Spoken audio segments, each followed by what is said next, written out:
job to a whole new level. What I need you to do, go dig a hole in the desert somewhere. The detective said your husband was going to kill you. But this bad boss isn't finished yet. What do you want me to do? Whack this guy. Loyalties and lies. Welcome to 2020 on ID. I'm John Quinones. Loyalty. It seems so simple. But what happens when the person you've always followed leads you to do something you know is wrong? The people you're about to meet found themselves with troubling decisions to make between loyalty and lies. First, two teens and the father they worshipped. But as Matt Gutman first told us in 2013, the dad who was supposed to show them the right way to live instead showed them the way right to prison. It's an all-in-the-family crime spree. That's dad in a mask and son in a fake mustache. It was a family affair, all right. A father on an outing with his two kids, but they weren't out for fast food. They were hungry for a fast buck. These three, the Cat family, didn't look like the typical jailbirds in the FBI's most wanted list. Nope, they looked like they belonged in your church group. The balding dad, his pimpled son, and the pretty blonde sister, still a high school senior. But apparently the family that stayed together robbed together. Have you ever seen anything like this? In my 20-plus years in law enforcement, I haven't, Matt. A family of bank robbers. If news of Daddy's misdeeds bewildered local cops and journalists, it blew away their own family members. Horrible. Horrible. How can I wrap my brain around this? How could this have happened? We spent 13 months piecing together this story, talking to every major character. It begins where it ends, with Dad, Scott Cat. We met the father of this felonious family here. Nice to meet you. Nice to meet you. Behind 2 inches of glass at the Fort Bend County Jail in Texas. It is shocking to me because I've never been in trouble before. That would be the first of many lies he would tell us. Back then, we couldn't have known this tale would have more twists than a knotted rope, especially given how Cat started life. The homemaker mom and a dad who worked at the local bank. Good student? He was a football star. Everyone, especially his mom, remembers him being so likable. Scott, he was so much fun. Great sense of humor. Always wanted to make us laugh. Scott Cat fell in love and married his high school sweetheart, Beth, a champion swimmer. She called him her handsome cowboy. What was Beth like? Beth? Oh, very, very loving. Good mommy. Terrific mother. It seemed like they had it all. They really did. He became a structural engineer, and the all-American family settled into a 4-bedroom house with a front porch tucked into Oregon's wine country. They both had great jobs. They both had great cars. They had the 2 kids. They had the dog. Everything that you work so hard to do. Money, family, love. Scott and Beth had everything until Beth was diagnosed with breast cancer. Her daughter, Abby, was just a baby. The only memory I have of my mom, she was on a bright orange stretcher being carried down the stairs, and I remember her face. So your first memory of your mother, or your only memory, is one of her being carried away on a stretcher? Yeah, that's all. But I hold on to it maybe as a good thing. Because it would be the only thing she had. Beth Cat would die at the age of 32, leaving behind 4-year-old Hayden and 2-year-old Abby. Suddenly, Scott Cat was a widower, a single dad with toddlers. How did you deal with it personally? I didn't deal with it. You were in denial? Completely. I was in denial about needing help, about grieving, about depression, about my ability to raise them by myself. You know, I started drinking heavily. What does heavily mean? Well, a fifth a day. A fifth of vodka or Jack Daniels a day. It's a lot of booze. It's a lot of booze. While Dad was drowning his sorrows, the kids were thriving in the pool. The star swimmers were also decent students, and when he was sober, their dad was the proud president of the swim club. And the kids idolized him. He was my best friend for a long time. He was a whole lot of fun, loved water parks and Disneyland almost as much as the kids. We'd all be on the ride together. It was just fun. We were all screaming and yelling, and he went on all the rides with us, and that's cool. So cool that he was really more a friend than a parent. There wasn't really a disciplinarian. I mean, there was no one there hounding us to do homework or keep up our grades. I knew it wasn't normal, but to me it was my normal. Abby and Hayden, by this time young teenagers, soon realized Dad was fun, but they could only rely on each other. We were very close. My sister's the only consistent thing I've had my whole life, and I'm the only consistent thing that she's had too. Well, my brother's my best friend. He was basically the only one that was there for me. I can just look at her and know what's on her mind, what she's worried about. What Scott's kids worried about most, their dad's drinking. Some of it in plain sight. There were arrests, there was brawling, disorderly conduct, and a new, more expensive vice, cocaine, he says. I'd say probably 3 or 4 grams a week. Scott partied away their savings. They went bankrupt. They lost their home. The lights went out. For a fresh start, and Scott says a new job, Cat traded the Oregon greenery for this scenery. An apartment in a Houston suburb with a whole lot of banks nearby. Money was tight, and I was really depressed. And, you know, I had complained to him saying, you know, if we didn't have to worry about money, there wouldn't be any of the stress or any of these negative things happening in our life. That's when he approached me and said, would you be willing to do something to get some money more illegal than selling drugs? And I said, yes. So you're 18 years old. You need money. Your father says, I have a plan to rob a bank. Shouldn't your first reaction be, are you crazy? Looking back on it, I can't believe that wasn't my first reaction. To say, are you insane? Why did you go along with it so easily? I had a real struggle. I knew it was wrong, but I was really motivated by the money. The night before the first bank I was supposed to rob with him, I had kind of a panic attack all night, deciding, do I want to go down this path of evil, or is this not for me? Ultimately, Hayden Cat would agree to walk down that path of evil. He really wanted my help. In his mind, 2 people could be much more successful at it. But maybe a third would be even better. And there was just one cat left to choose. Scott told Hayden to talk to his sister into joining their gang. She was a high school senior, just 3 months shy of graduating. My dad sent my brother to ask me. Your dad sent your brother to ask you Yeah. to rob banks with them. Yeah. And then the next day, my dad just basically laid it all out. You know, I'll buy you a new car and I'll get you an apartment. In some way, I was led on, like, this is how I protect them, and these are the only people I have. Now, son and daughter say this is when they crossed over to the criminal side. A plan was in motion. The mark, the Comerica Bank, just down the block. The morning of the first bank, I asked my dad, you know, are you the devil here to tempt me? And his answer is what really scared me. He said, yeah, probably. I'm asking you to rob a bank. So he knew full well the world he was bringing you into. The biggest point he made to me was the plan for all the details. The details would have been what you've seen in the movies. The fake mustaches, fake guns, in hopes of getting real cash. But what the kids were really banking on was beginner's luck. I was actually shaking so bad that the employees grabbed the bag and started throwing money in for me. The family robberies. What could possibly go wrong? When we come back.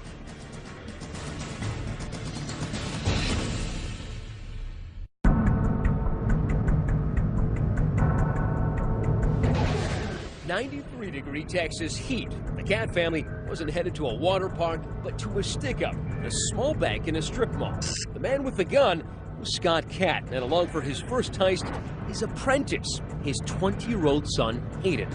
Their disguises? Painters' masks and white overalls. Outside, waiting in the getaway car and communicating with the men on walkie-talkie, 18-year-old Abby. Once we walked into the bank, then it was on. I was running on so much adrenaline and so amped that I wasn't even really feeling anything. 2 individuals walked into the bank, and they ordered the tellers and everyone into the vault. Did they say anything? Put your hands up and get into the vault. He was the muscle with the gun, and I was the money guy. Both men are big, over 6'3". Their sheer size and the gun enough to terrify customers. But it's a novice bank robber who's quaking in his boots. I was actually shaking so bad that the employees grabbed the bag and started throwing money in for me. In Hayden's hands, more money than he'd ever dreamed of. How much does $50,000 weigh? I'd say about 15 pounds. With their garbage bag full of cash, they sprint out of the bank to the getaway car, which has been outfitted with stolen plates. The wheelman? A frightened teenager. So I was scared. I mean, it's just something you just like want to be over with.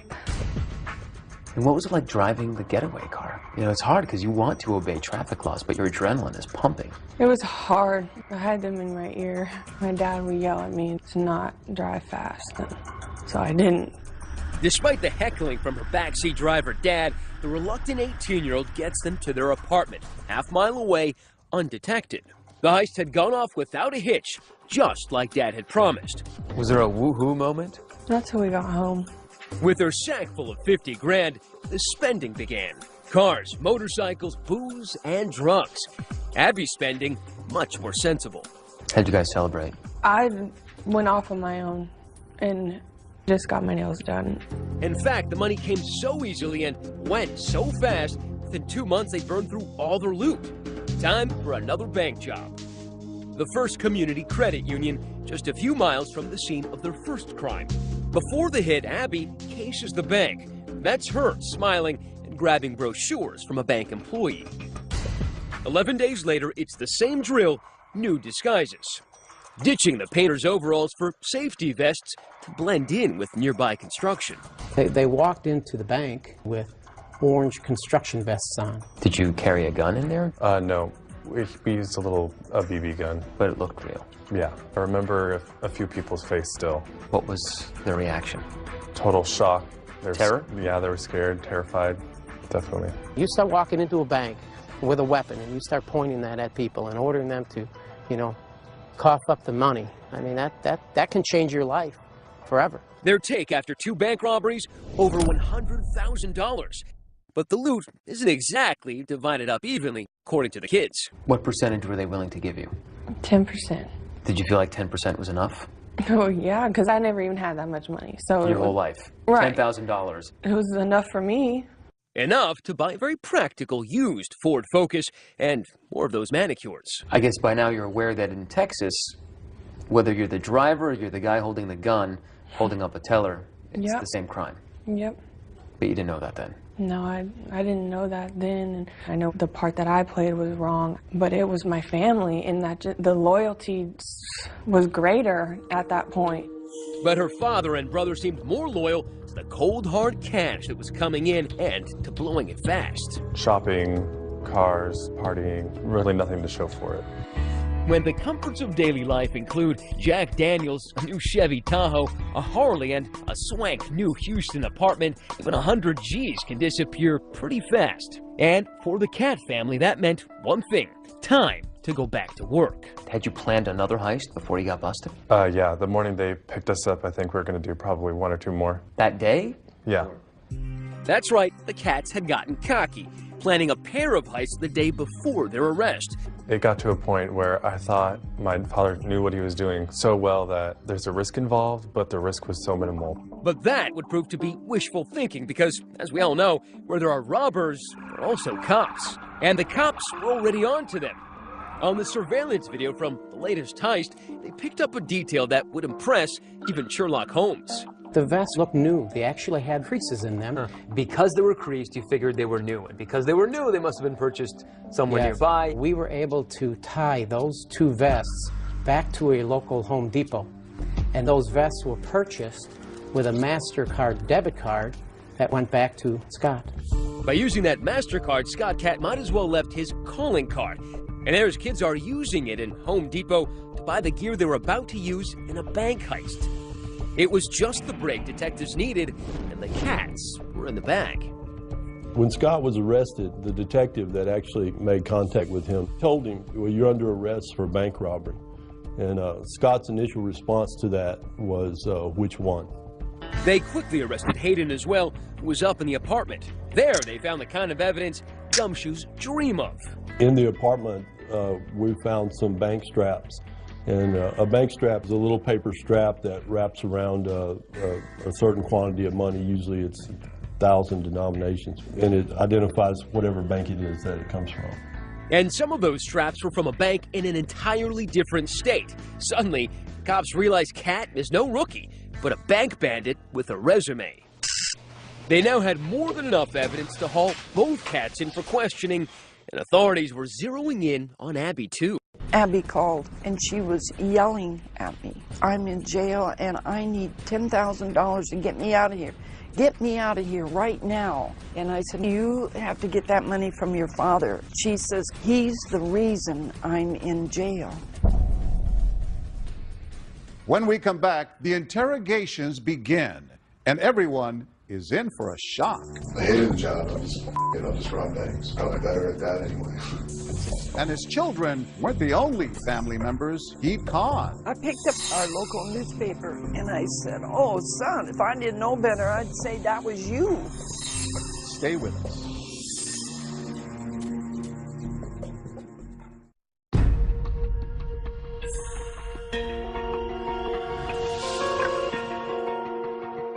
Police had nabbed Scott Cat for holding up 2 banks. He wasn't the only cat in the hot seat.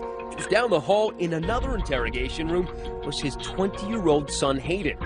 Scott made it clear as he walked in, he was ready to come clean. It's a day of reckoning. I get it. Investigators were expecting to hear about the 2 heists in Texas, but they were about to learn that Scott Cat's secret life of crime dated back to the Clinton administration. He didn't even ask for a lawyer before he started spilling the beans. First, federal savings and loan. For this head-scratcher, Scott actually needed a whiteboard to lay out crimes that began in his home state of Oregon, 2,300 miles away. It was like a seminar in bank robbing 101. So this was number 1. This was number 1. So I'd say I got about like $2,500, roughly. In total, Scott would confess to having robbed 5 banks in Oregon before even setting foot in Texas. I can go in there and just slam it and be out. I'm surprised he was able to, remain undetected, especially when one of the banks he robbed was in his hometown. You would think that someone would have known him. In fact, someone did. It was Scott Cat's own mother. I picked up our local newspaper, and on the front page was a picture of a man that robbed our local savings and loan, and that is where his father retired from. He worked at the bank? Yes. And I looked and I saw this frame of this big man, and I said, oh, son, if I didn't know better, I'd say that was you. And he grabbed the paper from me, and he looked at that, I remember so vividly, and he said, yeah, it does kind of. But a mother knows what her son looks like. Oh, I know, and his hands, I know his hands. And Scott said, well, he didn't get very much money. But her son was honing his skills, and you know what they say about practice. With each hit, he was banking more and more money. That one I got close to 30, because by then I had figured out that there were 2 cash drawers, so I made sure that I got both cash drawers. I selected a bank based on accessibility and escape. He didn't just see a bank and decide to rob it the next day. He would plan for weeks at a time. How many of those did either Hayden or Abby know about? None. This was all just... Not a one. I mean, you got to think back. They're still pretty young here. Scott says it was a job opportunity that brought them to Texas in early 2012. By then, Abby and Hayden were teenagers. Well, I had a nice chunk of money to come to Houston, right, and I blew it. Partying. The cash tasted so sweet, Cat craved more, soon blowing off that job in Houston to focus on his more lucrative gig. I hated the job. It was a really bad job. I'll just rob banks. I'm probably better at that anyway. And in his new full-time job, he knew more help could mean more money. This is where I started to, talk the kids in. Hayden wanted to come out here, and I said, well, look, there's a little business proposition I have for you. I talked him into it. A couple of doors down the hall, Hayden would soon fill cops in on his version of that dirty deal. That's when he started, going over all the details about how it's done and what he's done in the past. Also, what to look for in a bank, Like what? The getaway is everything. I told him, I don't think that I can drive after my first one. That's when we talked Abby into driving for us. We just needed someone who was able to drive slow and steady and abide all the traffic laws and, not look like a bank robber at all. This cute blonde girl is the last thing you would ever you'd ever look for. But that's exactly who police were looking for. After getting a call from her dad, Abby drove herself in to talk to investigators. Same room, 6 hours later. Well, I just felt like, I needed to do what I did to, protect them. Abby admitted driving the getaway car, but said it was out of blind loyalty to her brother and her father, whose writing was still there on the wall. My mother died when I was 2, and a lot of it has to do with, I've always trusted my dad. It's not okay, obviously, I'm not stupid. But when it's your dad, it's almost like it is. I convinced her of it. She trusts me completely because she doesn't have anybody else to trust. But according to Texas law, it was a little too late to take the blame now. David Ryan is Abby's lawyer.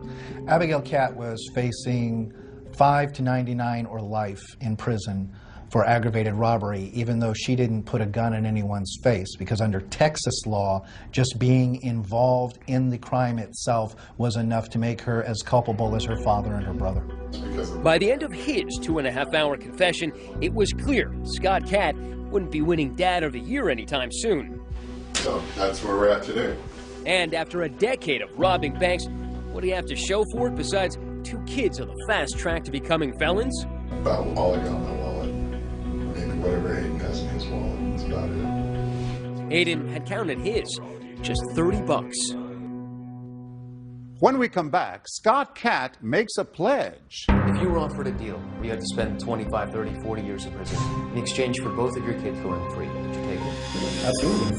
But he has one more surprise for his kids. This is your letter to Abby, by the way. Where did you get this? Stay with us.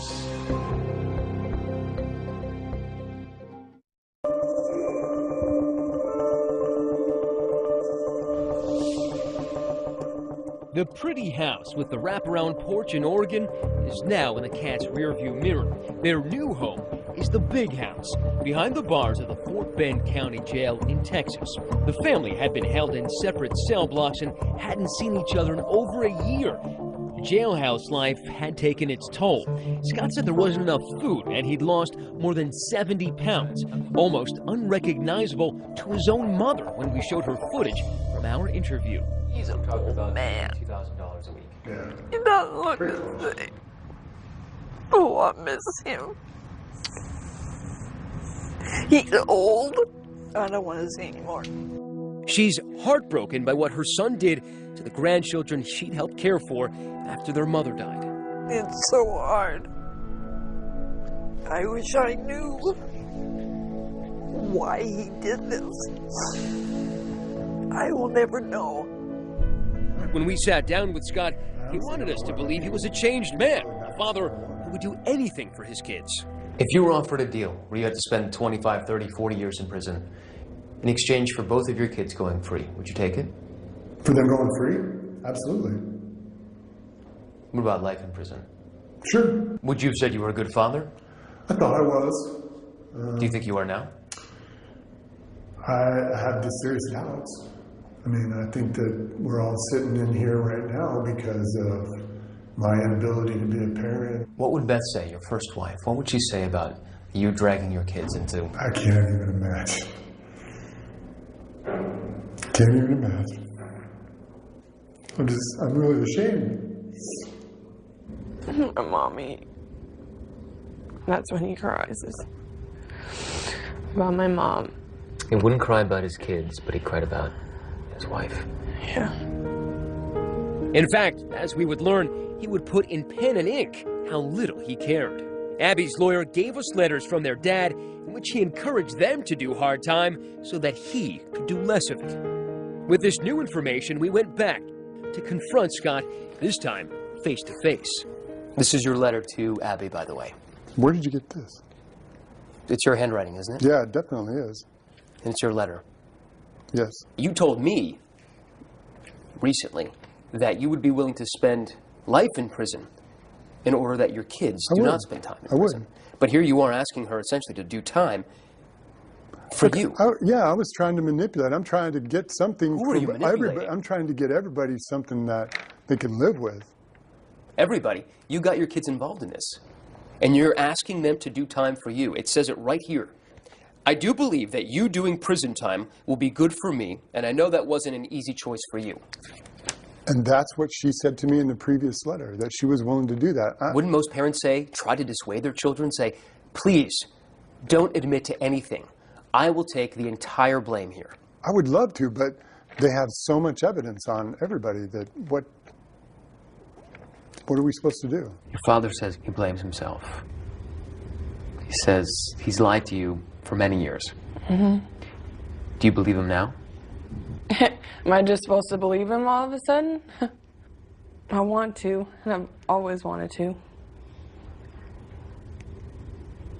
But I believe he feels remorse, but I also believe that he still didn't have my best interests through all of this, through all the court stuff. Does it make you angry? Make you sad? Mainly sad that a situation like that was put in front of my face from the person that is supposed to keep me away from things like that. And that's been the hardest to deal with, because that doesn't happen to everybody. And I feel like now I've lost my mom, and now I've lost my dad. When we told Scott his kids thought he'd failed as a father, he was dumbfounded. Did they forget about all the times, the happy times, if they don't remember the trip to Disneyland? I wish I could have made those memories a little more lasting for them. And unbelievably, despite everything, Abby and Hayden say they forgive their father. I've forgiven him because I have to for myself, or I probably wouldn't be able to sleep at night. So I can start to live a normal life. I don't want hate, anger, any of that in my heart. If your father were right here, Hayden, what would you say to him? You know, I'd tell him that I forgive him. And that I don't want him to carry this burden around with him for the rest of his life. But while his kids might forgive him, the court does not. How do you plead to the offense? Are you pleading guilty for aiding involuntarily? Scott Katz's 15 minutes of infamy would stretch into 24 years of prison. I mean, I'm 51 years old, so I mean, to me, that is life. You know, if I don't have the opportunity to get out and see parole and make amends to my family and friends and repair some of those relationships, then it might as well be life. Hayden accepted a deal of 10 years, a sizzling cell in Texas, a world removed from his suburban childhood in Oregon. Well, what do you expect prison life to be like? Hell. As close to hell on earth as you can get. How do you plead to the offense? Abby pled guilty and was given a 5-year sentence. Sheriff Troy Nels was so disturbed by Scott's manipulation of his kids that he's decided to help Abby. Instead of shipping her off to prison for 5 years, he's decided to keep her here at the jail, where we found her stitching patches onto police uniforms. I just feel that she's more of a victim in this. So my goal is to try to educate her, get her where she can get her GED, and try to teach her some type of a skill set here. So when she gets out, she can lead a productive life. For Abby, all she has left is her brother, Hayden. Why does that make you sad now? I feel like I can't help him, and I can't comfort him, and that makes me sad. Making an unprecedented gesture, Sheriff Troy Nels allowed us to bring them together one last time before they served their sentences. Brother and sister haven't seen each other in a year since the day of their arrest. Hayden is brought in shackled, hand and foot. And the jailhouse rules were strict. No touching. The soulmate siblings couldn't seem to help, reaching out. Abby. Breaking one last rule. Are you doing okay? Yes. Okay. I'm just happy to see you. Yeah, me too. Abby, I'm sorry, okay? I don't blame you for anything, Hayden. Just know that I love you forever. I love you too. I don't blame you for anything. Nothing. It's gonna be a long time until I see you. I know. I love you. I love you too. Can I give him a hug? No, I can't hug you. No? No. And on the spur of the moment, we asked the sheriff for one more act of kindness. If you guys want to give each other a hug, the sheriff says it's okay. Really? It could be 10 years before Abby and Hayden could embrace again.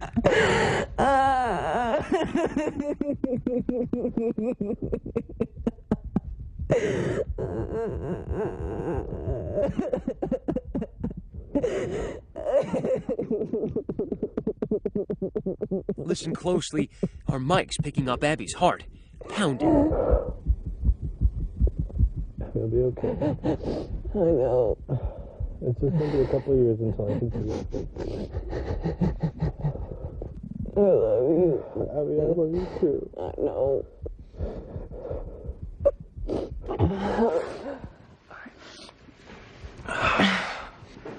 I don't want you to go. I know. And gushing out came the grief and the regret and the anger. Thank you for the hug. I needed it. I know. I love you. I love you too, okay? Okay. If you ever start to feel down or anything, just start to think about all those good times we've had, okay? Okay. That'll get you through. Okay. All right. I love you. Abby, I love you too. I'll see you soon, okay? Okay, bye. And after 10 minutes of comfort, shackled again. The siblings' love for one another, the one thing their full-hearted father couldn't destroy.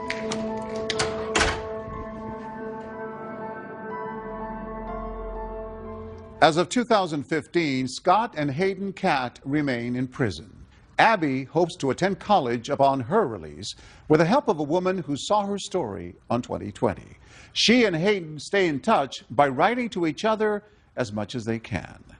Coming up, an impossible boss and the employee at his beck and call. I needed a job and I had a family, so I did what I was told. But just how far would he go? Go dig a hole in the desert somewhere. When we come back.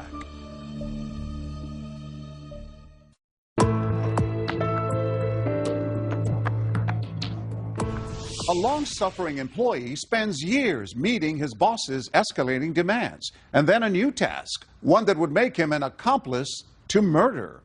As Jim Avila first told us in 2013, the question was, would he follow orders or take the lead straight to the police? Welcome to Arizona Shower Door, a sprawling box of a company in Phoenix, lined with palm trees, where 45-year-old Patrick King had tried to earn a living and support his family. That is, until he got a call from his boss to meet him here in this bank parking lot for a special favor. That's Patrick's truck. Inside is Patrick and his boss, Fred Nadler, and this is their day-off conversation. What I need you to do, in super secrecy, okay, is go dig a hole in the desert somewhere. Dig a hole in the desert? Sound odd, even suspicious? Not to Patrick. In fact, it was just the kind of thing he was expecting after 5 years of working for Nadler, a self-made millionaire and owner of Arizona Shower Door, whose corporate credo was as clear as the glass he peddled. This is my company, you work for me, and if you don't like it, there's the door. Was he serious? Oh, yeah. Patrick started out as a crane driver, but quickly became Fred's right-hand man. And what kind of boss was he? Ruthless. So ruthless that Patrick says he was working 85 to 90-hour weeks, but only being paid for 40. I missed my kids being born. I didn't take any time off. He made me come back to work 4 or 5 hours later. And if Patrick had any objections, he said Fred had a special way of reminding him who was boss. He made me carry a paycheck stub that said Fred B. Nadler on it. 2-3 times a week, I'd have to pull out a paycheck. And he goes, "Who signs your paycheck?" And I said, "Well, it says Fred B. Nadler, sir." He goes, "Are we clear?" And I said, "Crystal clear." And he wanted you to do whatever he said? Whatever, no matter what it was or what time of the day. Personal, private, business, anything? Everything. Including, he says, spying on his boss's wife. He had me get a phone with his wife and hidden GPS in it and track her 24 hours a day, 7 days a week. And I complained about a lot of the stuff there and not wanting to do it, but I needed a job and I had a family, so I did what I was told. But Patrick's connection with Fred's wife would reach far beyond her cell phone signal.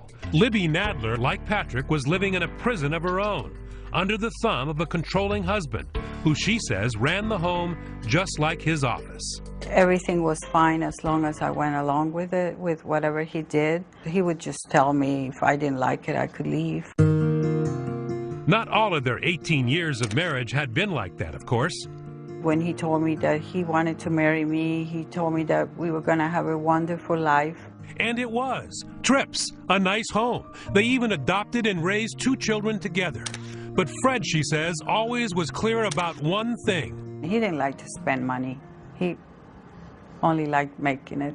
In his mind, he thought that everything was his. He didn't want to share, not with me, not with anybody else, as long as he was alive. Which meant divorce would be a little tricky. That's when, according to Patrick, Fred's behavior took a twisted turn. He started dropping these little subtle hints and say stuff like, "It's getting me a lot of money for you."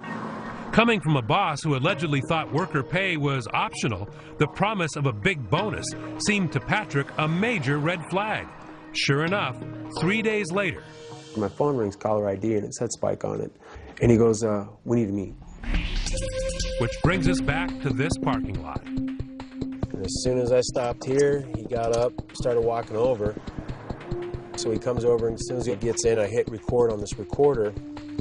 And I have it sitting right here, and I push record, and I set it right here on the ledge. We're sitting here talking. What I need is somebody I can trust. That's me. Let's go dig a hole in the desert somewhere. That's easy to do, especially in Arizona. That's right. You got to do it at such a time and a place that nobody can see you do it. He finally said, you know, she filed for divorce. She's going to ruin the company. There's going to be 180 employees and families out of work. You're going to be the savior. You're going to save the company. I was just like, you know, I didn't want to believe it. I will give you a bundle to put in that hole, okay? I'm not telling you what's going to be in the bundle. Be wrapped in a blanket or a sheet or something. And just be quiet. So that's easy. The rest of your life. He pulls out a stack of money wrapped in a yellow band, $1,000 on it. He goes, you know, just for showing up, I'm taking care of you, and he throws it at me. So this man who never gave you anything, maybe $20, gives you $1,000 all of a sudden. And Fred, he says, promised more. $10K every year that Patrick stayed with the company and kept his trap shut. That Patrick could not do. Instead, this loyal worker had enough, immediately going to police and handing over that tape. Fred was arrested that evening, Libby watching as he was handcuffed and taken away from their house. The detective said, your husband was going to kill you. I told the police that's not true. No, I didn't believe it. When did it sink into you? That question is very hard because I still can't believe it. Sometimes you don't realize it when you are with a controlling person what the outcome would be. Patrick foiled all this. Patrick saved your life, right? He did. He's my angel, and I keep telling him that. And that angel dutifully returned to work the following Monday to report to his new boss. Actually, 2 new bosses, Fred's sons. You save a woman's life. Bad guy's in jail. They gave you a raise and a hearty handshake when you got back to work, right? No. His reward for saving a woman's life?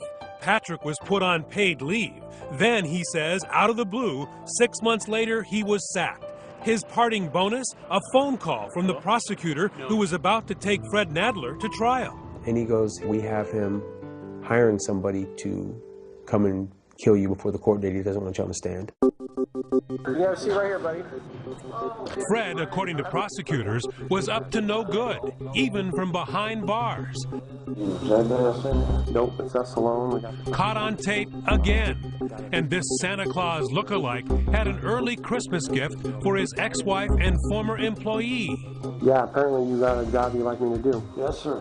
I've got 2 jobs. I'm going to need names. I'm going to need where they live. I'm going to know what you want me to do. Well, Patrick King. What do you want me to do? Whack this guy. Okay. Who else? My ex-wife. There's going to be a lot of scrutiny with these 2 people passing. significant people in my life. That's caused me a great deal of problems. But Nadler had more. The hit on Libby required some special handling. You have dogs? Yes. 2 little dogs, they only stand about this high. Meet Fritzy and Shotzi, who Fred apparently wanted the hitman to take care of as well. They're my love of my life. If there's anything I do love that's left, it's my 2 little puppies. So I just like to make sure if it's a day or 2 before somebody finds someone, that they have plenty of water and there's a bag of dog food in the laundry room. Just make sure they got a little something to eat for a while. Nadler might not see Fritzy and Shotzi for a while. He's charged with conspiracy to commit murder and conspiracy to commit abandonment of a body. Even though the ordeal has turned his life upside down, Patrick says he has no regrets. You're a working man, right? You're struggling to make life good for your family. Here's a guy who's offering you at least 10 grand. Were you ever tempted in any way to go on with this? No. I don't care if he would have whipped out $1 million right there on the spot. It would have been the same outcome. As of 2015, Patrick King still lives and works in Phoenix. He says he continues to worry about Fred Nadler's threats on his life. He and Libby remain in touch. As for Fred Nadler, the charge of conspiracy to commit murder was dropped. In exchange, he pled guilty to attempted kidnapping and was sentenced to 8 years in prison. I'm John Quinones. Please join us next time for another edition of 2020 on ID.